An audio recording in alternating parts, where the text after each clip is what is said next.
Olá, está começando mais um episódio do Enfoque Psi, o seu podcast sobre psicologia e cotidiano. Eu sou Juliana Mazeto e o tema de hoje é: qual a diferença entre um psicólogo e um amigo? Vocês sabem? Para debater esse tema, nós estamos aqui hoje com Fábio Anini.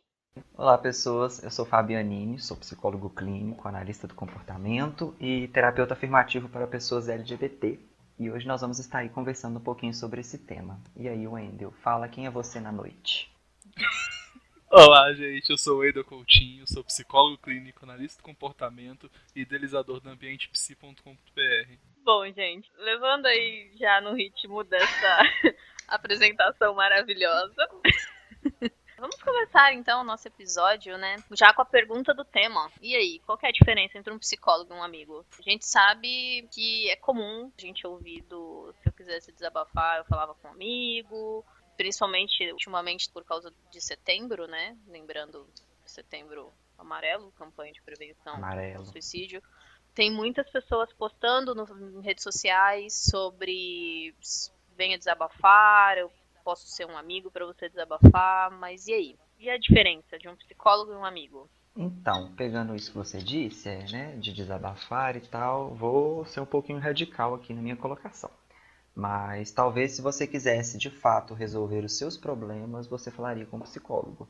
Se você talvez não quer resolver os seus problemas, você fale com um amigo. Estou falando assim, partindo de uma generalização, que o que eu percebo assim, até lembrando das minhas experiências passadas, na adolescência e tal, é que quando a gente vai desabafar com um amigo, quando a gente discutiu sobre o tema, eu fiquei lembrando disso assim. É como se um amigo, pelo menos das minhas experiências, eu percebo que é como se ele me ajudasse a colocar os meus sentimentos e os meus problemas para debaixo do tapete. Porque quem nunca falou com um amigo que estava triste ou que estava tendo algum problema e o conselho do amigo foi: ah, deixa isso pra lá, ou terminou um relacionamento e o amigo falou assim: ah, essa pessoa não te merece, procura uma pessoa melhor, entra no Tinder. Então, assim, a gente sabe que não é bem assim, que a questão é mais profunda. Então, eu acho que a principal diferença é essa. O psicólogo ele vai ter conhecimento científico e vai te ajudar, muito pelo contrário do amigo, a entrar em contato com as suas emoções e a entender do porquê você está se sentindo daquela forma. Então, você vai desenvolver um autoconhecimento e vai tratar de fato a causa, não vai evitar o problema ou o sofrimento. Bom, eu sigo mais ou menos o que o Fábio falou, só que eu lembro também de uma definição fantástica que um motorista de Uber uma vez falou comigo, né? Numa dessas minhas longas viagens de 40 minutos em que a gente fica conversando com o motorista sobre tudo da vida. E quando eu falei que eu era psicólogo, ele falou assim: ah, então psicólogo é o quê? Um amigo pago, né? É isso aí, a gente recebe pra isso. A única diferença é que nós não somos seus amigos. Pode ser até que o psicólogo vire seu amigo depois. Mas inicialmente o psicólogo é o quê? Alguém com conhecimento técnico, com conhecimento científico e capaz de analisar sua vida de fora e te ajudar a resolver os problemas. Ele vai poder entender o que está acontecendo, vai poder analisar fora do contexto e vai ver coisas que você não está vendo e coisas que os seus amigos não falam com você, porque pode ser que eles tenham medo de perder a amizade, que eles acham pesado, ou só porque eles querem criticar a pessoa que você largou, coisas do tipo. Então, assim, o que acontece numa sessão com um psicólogo? Você vai falar dos seus problemas e nós vamos tentar relacionar o que está acontecendo com a sua vida hoje com toda a sua história de vida, porque nada começou a acontecer de uma semana para cá. É tudo parte do contexto, é tudo fruto de toda uma história que você está vivendo. Então, não adianta tentar resolver um problema só pelo problema. Isso nunca vai ser uma solução definitiva, vai ser sempre paliativo. Você tocou num ponto assim bem que eu acho bem importante da diferença, né, do psicólogo pro amigo, que muitas vezes o amigo vai te criticar, vai te dar um conselho que você às vezes vai seguir, não vai ser tão legal, né? E aí, no caso, o psicólogo ele não vai estar lá para te criticar, ele não vai estar lá para te julgar, nem para dar conselho. Algumas vezes, não Exato. sei, depende. Pode ser. Pode ser, pode acontecer, mas não é esse o objetivo. Se a pessoa for um cliente bonzinho. Mas não é esse o objetivo, assim. O psicólogo, ele não. Ele vai te ouvir, como a gente chama sem Sem julgamentos, julgamento, como a né? gente chama na fenomenologia, né? Realizando epoquê, a suspensão de valores. Sem julgar qualquer coisa que você vai falar. É um local que é literalmente assim um safe place, né? Um lugar seguro para você falar daquilo que você quiser, porque você não vai ser julgado, você não vai ser muitas vezes direcionado, não vai ter aquilo do olha, E aí, tá errado? Não tem certo e errado dentro do ambiente terapêutico. Sim. E se o seu psicólogo for preconceituoso ou te julgar assim, aí você não desiste não, assim, só dá um tchau pra ele e procura outro. Faz uma E se denúncia. possível com indicação. E faz uma Faz denúncia uma no denúncia. CRP. Mas tem uma pergunta bem simples. Qual amigo que você tem, ou que vocês dois aqui têm, que consegue escutar você durante 50 minutos, não fazer nenhum julgamento, não criticar o que você está fazendo, não te falar exatamente o que você tem que fazer para resolver sua vida num passe de mágica e não muda de assunto durante todo esse período? Nem os amigos psicólogos fazem isso. Exatamente. Porque eles não estão recebendo. Se recebessem, esse incentivo monetário ajuda. Tem Exceto em clínicas sociais, é claro. essa é uma das maiores diferenças, né? Assim, o psicólogo recebe, né? É um trabalho, é o trabalho dele. Exato. Por mais que eu esteja brincando aqui, a parte de recebimento é muito importante. Você paga um profissional para que ele ajude você a entender o que está acontecendo com sua vida e melhorar. Eu estou fazendo a brincadeira que o psicólogo recebe, coisa do tipo, mas você está pagando de fato por um serviço. O psicólogo te presta um serviço.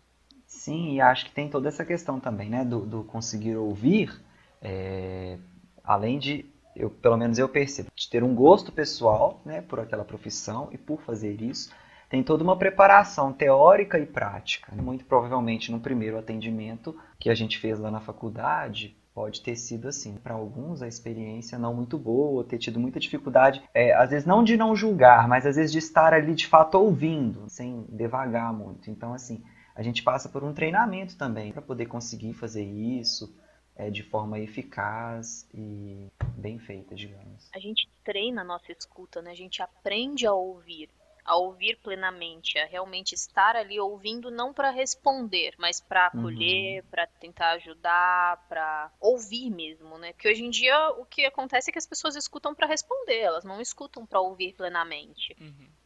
E a gente escuta a gente escuta buscando fazer uma análise do que a gente está escutando. A gente não escuta simplesmente assim, ouvir, beijo, tchau, volta na próxima sessão para você falar de novo e eu só escutar e não ter nada, não.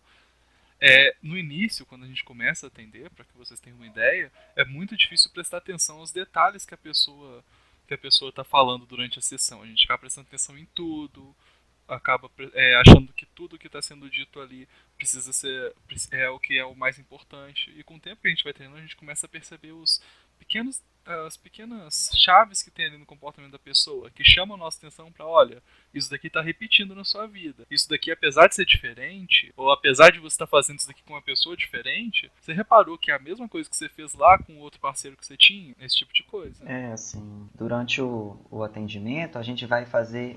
Isso pode parecer simples, mas é extremamente difícil. Vai ajudar o cliente a desenvolver uma habilidade que é de ele se escutar efetivamente. No sentido de que, assim, o cliente no consultório, ele vai desenvolver autoconhecimento, ele vai descobrir coisas a respeito dele que muito provavelmente ele não descobriria se ele não tivesse ido a um psicólogo. Então ele vai entender do porquê ele faz o que ele faz, do porquê ele sente o que ele sente. E aí, à medida que ele desenvolve esse autoconhecimento, então o psicólogo vai trabalhar com ele formas mais efetivas dele lidar com as suas ações, com os seus sentimentos, para que ele consiga então agir de forma mais, entre aspas, adequada na vida dele, que produza mais aquilo que ele gostaria de ter e que diminua aquilo que ele não gostaria ou aqueles incômodos.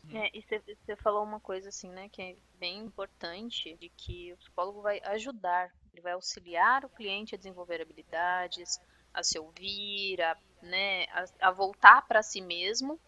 Ele não vai dizer o que você deve fazer, como você deve agir. Ele não vai te dar uma resposta pronta, não tem uma receita de bolo. A ideia da psicoterapia é quase como se fosse um treinamento para a vida. Basicamente, o que a gente faz dentro do consultório é ajudar o cliente a não precisar da ajuda no futuro, que ele possa lidar com as situações que ele vai enfrentar sem precisar recorrer a um profissional. Claro que ele pode recorrer a qualquer momento, o que acontece na vida muda o tempo todo, mas que ele consiga aceitar que fracasso existe, sucesso existe, relacionamentos são complicados sim, mas dá para lidar com eles, coisas desse tipo. Sim, é aquela palavrinha, né, que muita gente gosta, resiliência. Isso. Acho que tá bem definido, assim, né, qual a diferença entre um psicólogo e um amigo, além de que a gente recebe, né, Claro. e que a gente estudou, a gente é pautado por teorias, por técnicas. A gente desenvolveu habilidades de escuta, de fala, de observação. Muitas vezes o psicólogo também ele é confundido com o psiquiatra. E até por ter o psi na frente, mas não é a mesma profissão. Psiquiatra é uma coisa e psicólogo é outra. Tem diferenças assim pontuais. Se a gente for pensar de forma mais ampla, a gente pode dizer que assim, o psiquiatra ele é um profissional da medicina, ele tem uma formação médica e ele vai fazer residência então na psiquiatria durante um tempo para se especializar como profissional que trabalha aí com, digamos assim, os aspectos psicológicos, com a saúde psicológica, a saúde mental. Então, assim, o psiquiatra ele tem um treinamento para poder diagnosticar e tratar transtornos mentais, mas o foco do psiquiatra é nos aspectos biológicos que estão envolvidos aí nos transtornos mentais, biológicos, né, neuroquímicos. Então, ele é um profissional que ele vai escutar o seu cliente, vai fazer análise também, ele vai coletar dados para fazer o seu diagnóstico e o tratamento vai ser medicamentoso, ou ele vai encaminhar para psicoterapia, mas o psiquiatra ele vai trabalhar com a medicação, né? Ele vai fazer uma intervenção nos neurotransmissores, né? Na questão mais biológica envolvida ali no transtorno. Ele não recebe um treinamento durante a sua graduação para poder fazer psicoterapia, por exemplo. Agora, o psicólogo é um profissional que, assim, o foco da formação dele, ao contrário do médico, não é biológico, né? É um foco no estudo da mente e do comportamento humano, dos processos psicológicos e psicopatológicos. Então, o profissional de psicologia, no seu atendimento, ele também pode dar diagnósticos, ele também vai tratar, mas o tratamento dele ele não pode medicar. É um tratamento focado aí nessas questões dos aspectos mentais e do comportamento humano. E o atendimento e a escolha pelo atendimento de um não exclui a necessidade do atendimento do outro. Durante o processo de tratamento psiquiátrico, por exemplo, a pessoa acaba tendo que tomar alguns tipos de medicamento e às vezes precisa fazer o contrabalanço com outros medicamentos. Isso muda a estrutura do seu cérebro. Basicamente vai mudar a forma como seus receptores lidam com cada tipo de neurotransmissor. Isso significa que seu cérebro, durante o tratamento com o psiquiatra, vai se alterar. Só que existem vários casos em que o medicamento faz também é conseguido com mudanças comportamentais.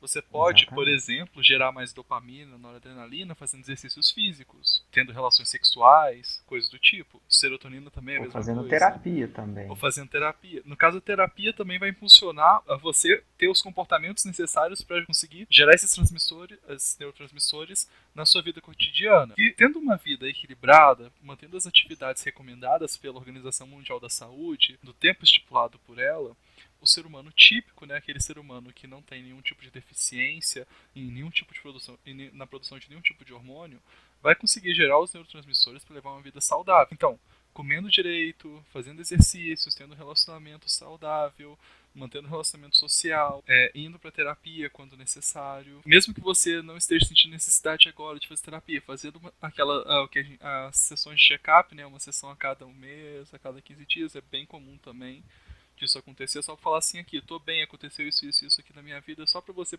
ter um espaço pra poder falar e escutar o que você tá falando pra ver se é isso mesmo, se tá tudo certinho. E normalmente os tratamentos que têm maior eficiência são aqueles, em casos mais graves, que unem o trabalho do psiquiatra com o trabalho do psicólogo. Porque dessa forma você consegue, inicialmente, controlar a situação emergencial que está acontecendo com o uso de medicamento, aos poucos ir reduzindo essa medicação e aumentando o número de comportamentos que favoreçam a pessoa a produzir esses hormônios naturalmente, esses neurotransmissores naturalmente. Então é um processo em conjunto que acontece. E você falou desse processo em conjunto, mas hoje em dia a gente vê também que tem muitos psiquiatras que não indicam para o psicólogo e tem muitos psicólogos que não indicam para o psiquiatra. Infelizmente, a gente vê, e não é só na área da saúde, isso é em muitas áreas de trabalho, muitas áreas de atuação, que não tem um trabalho em conjunto, né? Não é uma atuação multi. E o mais indicado seria... Eu lembro, se eu não me engano, acho que foi uma palestra que a gente teve na faculdade, alguma coisa assim, que falava que o bom psicólogo é aquele que sabe o momento de indicar para o psiquiatra, e o bom psiquiatra é aquele que sabe o momento de indicar para um psicólogo. Então, na nossa atuação, muitas vezes, enquanto psicólogos, a gente vai perceber que vai ter ali aquela pessoa que vai realmente precisar do auxílio de um medicamento para poder ter alguma mudança significativa na terapia. Ao mesmo tempo que os psiquiatras também precisam saber o momento, melhor momento para poder estar falando, olha, agora o medicamento já está surtindo efeito, mas você precisa ver aí por que isso aconteceu. Sim, tem gente que está no estado tão avançado, tipo, um estado muito avançado de depressão, por exemplo, a pessoa pode sequer levantar da cama, coisa do tipo. Ela precisa de uma intervenção medicamentosa, no mínimo, para fazer com que ela consiga levantar da cama, sair de casa e chegar no psicólogo. Ou nos casos de transtorno de ansiedade também, a pessoa não sai de casa. A ansiedade paralisa, então é o mesmo caso. Existe uma disfunção que está atrapalhando o comportamento típico daquela pessoa. Ela não consegue ter os comportamentos que uma pessoa da mesma idade, na mesma situação que ela, poderia vir a ter. E esse negócio da equipe multidisciplinar é muito importante em todas as áreas e principalmente na área da saúde. Porque é o seguinte, se o ser humano não está se alimentando da forma correta, não está atingindo os macro e micronutrientes da forma como deveria atingir, ele não vai produzir os hormônios que ele precisa e os neurotransmissores que ele precisa para ter uma vida saudável. Se ele não pratica exercícios, a mesma coisa. Se a saúde mental dele não está em dia, a mesma coisa. Se existe algum tipo de disfunção acontecendo, se existe algum tipo de desregulação acontecendo no cérebro da pessoa, a mesma coisa. Se a pessoa sente dores constantes, se ela não consegue praticar atividades rotineiras com facilidade por causa de uma dor no braço, no cotovelo, uma coisa do tipo, isso vai impactar em todas as outras áreas e assim sucessivamente. Só aqui eu falei de pelo menos 5 áreas da área da saúde que fazem a diferença. Além disso, a gente pode pensar também no impacto que tem a odontologia em questão estética, em questão de bem-estar e processamento de alimentos por causa da mastigação, e por aí vai. As áreas são interligadas. Sim. E só retomando um pouco essa questão do psicólogo, do psiquiatra, da intervenção medicamentosa, da intervenção psicoterapêutica, quando a gente fala, né, de tratamento psicológico, seja que a pessoa procure um psiquiatra ou um psicólogo, quando a gente fala de doenças mentais, transtornos mentais, a gente não tem, ou muito pouco, formas de tratar aquilo de uma forma imediata. Assim. Talvez nos casos de ansiedade, que a gente tem aí os ansiolíticos que agem no mesmo dia. Mas, por exemplo, uma pessoa com depressão, se for uma depressão moderada ou grave, porque às vezes uma depressão muito leve pode ser tratada somente com psicoterapia. Um antidepressivo ele vai levar em média aí 4 a 6 semanas para fazer efeito. Então, hoje em dia os profissionais de saúde tendem a atender os seus pacientes ou clientes de uma forma muito rápida, tanto no Sistema Único de Saúde como nos convênios, porque tem-se uma demanda muito grande, então atende muito rápido e às vezes passa batido algumas explicações que são muito importantes. Assim como a psicoterapia não vai produzir efeitos imediatos, muitas das medicações que um psiquiatra vai utilizar também não produzem efeitos imediatos, a depender do transtorno que ele está tratando. E muitas pessoas desistem do tratamento, porque eu estou tomando esse antidepressivo aqui, tem o quê? 10 dias e não mudou nada, não mudou mesmo. Assim, precisa de no mínimo um mês para poder fazer algum efeito. Né? E até os ansiolíticos não são tão rápidos assim, porque tem que acertar o tipo de ansiolítico, porque a gente não sabe exatamente qual neurotransmissor está deficiente no momento, a dosagem correta e tem que ver também se não vai dar o efeito adverso nenhum, porque o ansiolítico pode causar dezenas de efeitos adversos e aí teria que mudar o medicamento também para a pessoa. E são coisas que demandam tempo. E infelizmente a gente está numa época, num tempo em que as pessoas querem tudo para agora. Né? Foi um pouco do que a gente falou no último episódio também. Das pessoas não terem nem tempo de cuidar delas mesmas. Elas querem ficar... Tomei o antidepressivo agora e no minuto seguinte eu já quero me sentir super feliz e super bem. E não é assim que funciona, né? Não é assim que acontece. E aí causa frustração, causa muitas vezes uma troca muito rápida. É comum, eu tenho ouvido ultimamente de troquei de psiquiatra já 3 vezes em 2 meses, porque o medicamento que ele tá me passando não tá fazendo efeito. E são coisas acumulativas, né? São substâncias que elas precisam acumular no teu corpo para que elas possam ter efeito. E as pessoas não esperam.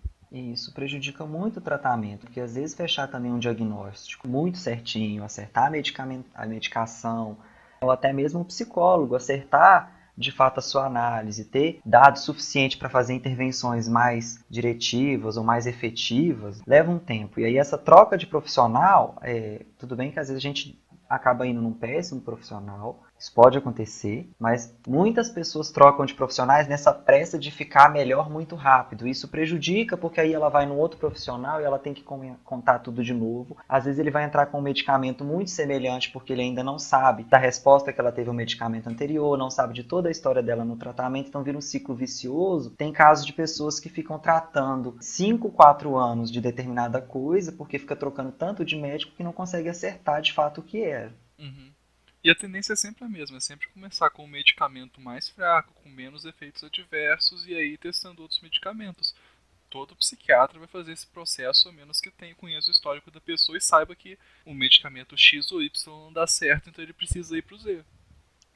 E aí, infelizmente, as pessoas também acabam encontrando, como o Fábio falou, no meio do caminho alguns psicólogos do mal, que nem dizia nossa professora querida Mônica. Ai, maravilhoso. Os psicólogos do mal, os maus profissionais, pessoas maravilhosas que estão nos ouvindo neste momento. Não desistam. Infelizmente, como da mesma forma que às vezes você vai encontrar algum profissional que não vai ser tão legal na área de trabalho, no psicólogo, no psiquiatra também acontece isso. E aí a pessoa também acaba desistindo de vez. A pessoa acaba desistindo de vez da terapia, do tratamento, porque se deparou ali com um profissional que não foi muito bom. E aí nisso, ok, não vou mais fazer terapia, não vou mais usar o medicamento, vou procurar outras formas de procurar essa ajuda. E aí a gente tem N coisas, por exemplo, a autoajuda. Tem a autoajuda. Que é muito legal. Se eu não me engano, é o Leandro Carnal que fala isso, que o livro de autoajuda é muito interessante, porque ele realmente autoajuda, ele ajuda quem escreve. Sim, né? É aquele eu queria muito, muito assim, achar esses 10 passos pra felicidade completa. E assim, a autoajuda, ela cai como uma luva, porque, e acho que a gente até comentou um pouco disso, do imediatismo, como você mesma disse, Ju, no episódio anterior. Todo mundo quer formas efetivas e rápidas de alcançar o sucesso, de conseguir um namoro, ou de ser feliz no amor, de se dar bem profissionalmente, de vencer os seus obstáculos. E a autoajuda são livros que muitas vezes é um tipo de literatura, podemos dizer assim, que vem um pouco com uma promessa de trazer ali informações que vai te proporcionar, né, a possibilidade de se autoajudar, de que você vai conseguir se ajudar. Só que o que acontece é que, assim, não acho que a gente deve demonizar a autoajuda, tem até um livro ou outro assim que é legal, mas parte muito de um ponto, de uma experiência individual e generaliza aquilo para todo mundo. Não aprofunda na questão. E aí, não sei se vocês conhecem, mas tem, assim, pessoas que leem picos de livros de autoajuda e mudar efetivamente a mesma coisa na vida dessas pessoas, elas não têm conseguido mudar. Porque, infelizmente, assim, né? Infelizmente ou felizmente, não sei. Mas o livro de autoajuda, ele muitas vezes traz alguns passo a passo. Faça isso, siga dessa forma. Só que acontece que muitas vezes o teu contexto de vida não é passível de você fazer isso. Ou você não tá num momento que você vá conseguir realmente fazer alguma mudança. Como o Fábio disse, a gente não pode demonizar, porque muitas vezes ajuda. E aí, Wendel, sua opinião sobre isso? Os livros de autoajuda, a meu ver, funcionam como as dietas da moda. É mais ou menos assim. Para quem não tem conhecimento nenhum sobre nada do que está no livro, para quem não tem nenhuma ideia sobre nada que está escrito ali, que nunca refletiu sobre nenhum desses assuntos, quando pegar aquilo para ver a primeira vez e falar, ok, vou tentar aplicar isso na minha vida, provavelmente vai surtir algum efeito a curto prazo. Porque vai ser diferente. É como uma pessoa que se alimenta mal, vê uma dieta da moda e começa a reproduzi-la, tipo, por exemplo, uma dieta de só comer folha, começa a reproduzi-la, vai ver uma significativa mudança no corpo. Inicialmente vai falar, essa dieta realmente mudou minha vida. Mas o que mudou não foi a dieta, foi porque você começou a prestar mais atenção no próprio comportamento e prestar atenção ao que você coloca para dentro, ao que você come, ou às coisas que você faz durante sua vida, puxando para o lado da autoajuda. E isso, no curto prazo, dá resultado. O problema é que a médio e longo prazo, essas mudanças não costumam ser mantidas. Por quê? Ali tem passos muito simplórios para você ir adiante. São coisas muito simples, muito objetivas, que qualquer pessoa pode ler aquilo ali, entender. E quem tem contexto para isso, né, quem tem um ambiente que permite que ele faça isso, vai conseguir colocar em prática aquelas coisas. Vai sentir uma diferença no primeiro passo, mas uma hora vai parar e falar, ok, e agora? E daqui para frente? Repete tudo? O que eu faço? Assim, a autoajuda não tem um aprofundamento nas questões individuais da pessoa. E também se a gente for pensar o pessoal até podia se manifestar, se quiser, dos livros de autoajuda que as pessoas já leram, quantas das pessoas que leram colocaram também o que está ali em prática? Eu acredito que a maioria das pessoas nem colocaram em prática, colocaram. Então... não, assim, quem nunca abriu pelo menos um livro de autoajuda numa livraria? Exatamente. Uma vez me apareceu lá 6 maneiras de melhorar sua vida financeiramente. Baixei o e-book, li o primeiro capítulo e falei, não vou fazer isso, porque não dá no meu momento atual pra fazer isso. Então, assim, né?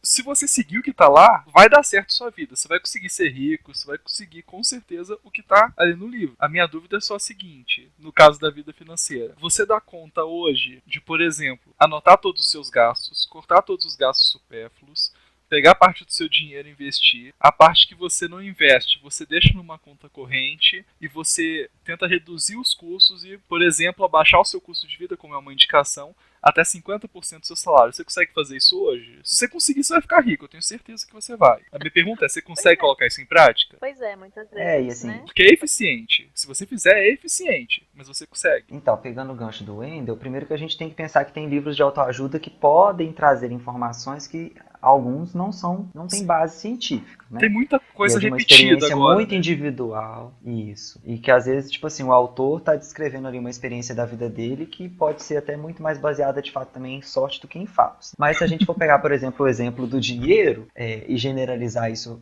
acredito eu que pode ser generalizado para qualquer questão que qualquer livro de autoajuda trate, a gente volta naquele ponto. Quando a gente fala de dinheiro, por exemplo, tem carga emocional muito grande envolvida. Pode parecer que não, mas tem. Então, dinheiro às vezes tem essa questão de que dinheiro é sujo, de que ser rico é feio, de que economizar é ser mão de vaca, é ser pão duro, enfim. Tem muita coisa muito mais aprofundada nisso aí. Então, às vezes a pessoa não consegue colocar os passos a passos do livro em prática, porque tem questões emocionais de insegurança, de emoções, de déficit de habilidade comportamental mesmo. Por que será também que ela gasta muito se for uma pessoa que gasta dinheiro demais? Tem coisa aí por trás que ela não conhece, que ela não sabe. Então isso, em qualquer questão que um livro de autoajuda venha tratar, que seja de relacionamento, sempre tem questões mais profundas que dizem do porquê que você não consegue pôr em prática, do porquê que a sua vida está daquela determinada maneira e que o livro de autoajuda não vai te ajudar a modificar isso. E mesmo que ele te ajude a tomar um pouquinho de consciência, a gente sabe que ter consciência não muda comportamento. Exato, porque se mudasse, os livros de autoajuda seriam fantásticos. Exatamente. Exatamente. Pois é, o nosso tempo tá acabando. Infelizmente. Já é, né? Tá muito legal o papo. Se pudesse aqui, a gente ia um tempão ainda aí. Mas assim, um resumo, né, de hoje. Psicólogo é diferente de amigo, de autoajuda, de psiquiatra. É uma profissão que a gente estuda aí um bom tempinho. E o momento reflexão de hoje. Manda ver. E aí, o que você tem feito para realmente mudar a sua vida? Você tem seguido os conselhos dos seus amigos? Ou você realmente tem feito algo que vai te ajudar? Algo que vai fazer você refletir sobre as suas escolhas, sobre os seus comportamentos e que vai causar uma mudança real no seu modo de ver a vida? Como é que você tem feito isso? Então, é isso, gente. Nos ouvimos no próximo podcast. Tchau, tchau, gente. Tchau, pessoas. Até daqui 15 dias. Qual a diferença entre um psicólogo e um amigo? E pra gente debater esse tema, eu precisava se apresentar porque eu já apresentei.